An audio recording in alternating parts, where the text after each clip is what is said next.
አብዛኛው ሰው ሮሌክስን የሚያየው እንደ የቅንጦት ዕቃ ወይም ሰዓት መመልከቻ ነው። ነገር ግን በቢሊዮነሮች፣ በኢንቨስተሮች ዘንድ ሮሌክስ ሰዓት አይደለም። ሮሌክስ ከወርቅ፣ ከሪል ስቴት አልፎ ተርፎም ከዶላር በበለጠ ዋጋው የማይቀንስ ፈሳሽ ሀብት ወይም ግሎባል ከረንሲ ነው። ዛሬ በዚህ ቪዲዮ ሮሌክስ እንዴት ከጌጥነት ባለፈ የኢኮኖሚ መረጋጋት ምልክት እንደሆነ እና ለምን በዓለም ዙሪያ እንደ ገንዘብ እንደሚቆጠር እናያለን። ገንዘብ ምንድን ነው? ገንዘብ የዋጋ ማከማቻ ስቶር ኦፍ ቫልዩ ነው። ዶላር ወይም ብር በየዓመቱ የመግዛት አቅማቸው ይቀንሳል። ሮሌክስ ግን በተቃራኒው ነው። በ1970ዎቹ በ$200 ይገዛ የነበረ ሮሌክስ ሳብመሪነር ዛሬ ላይ ከ$10,000 በላይ ያወጣል። ወርቅ በዓለም አቀፍ ደረጃ ዋጋው ይዋዥቃል፣ ፍላክቹዌት ያደርጋል። ሮሌክስ ግን በገበያ ውድቀት ወቅት እንኳን ዋጋው የመቀነስ ዕድሉ በጣም ጠባብ ነው። ይህም ሮሌክስን ከኢንፍሌሽን መጠበቂያ ኢንፍሌሽን ሄጅ ያደርገዋል።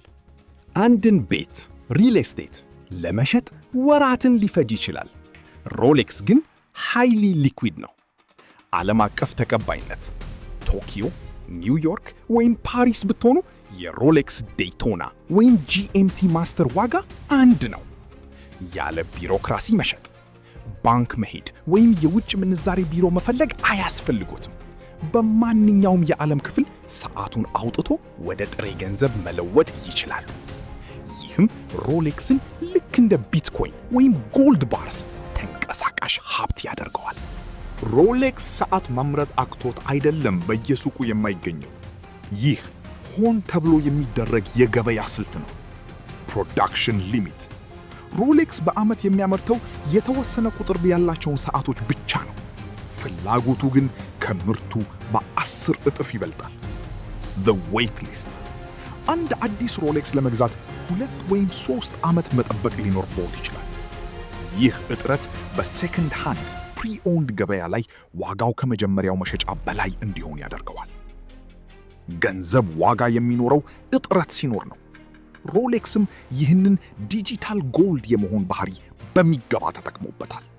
ብዙ ሰዎች ሮሌክስን የሚገዙት ለማሰር ሳይሆን ለማስቀመጥ ነው።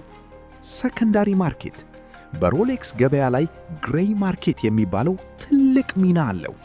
አንድ ሰው ሱቅ ውስጥ በ$9,000 የገዛውን ሰዓት ከሱቅ እንደወጣ ጥቁር ገበያ ላይ በ$15,000 ሊሸጠው ይችላል። ይህ 60% ትርፍ በደቂቃዎች ውስጥ የሚገኘው። የትኛው ባንክ ነው እንዲህ አይነት ወለድ የሚሰጠው? ለዚህ ነው ትልልቅ ባለሀብቶች ገንዘባቸውን በባንክ ከማስቀመጥ ይልቅ ብርቅዬ የሮሌክስ ሞዴሎችን ገዝተው የሚያከማቹት። በመጨረሻም ሮሌክስ ጊዜን ለመመልከት ብቻ የምንጠቀምበት መሳሪያ አይደለም። ሮሌክስ የታሪክ፣ የጥበብ እና የኢኮኖሚ ጥንካሬ ድምር ውጤት ነው። በጦርነት፣ በኢኮኖሚ ቀውስ ወይም በስደት ወቅት እንኳን የማይከዳ ሀብት ነው።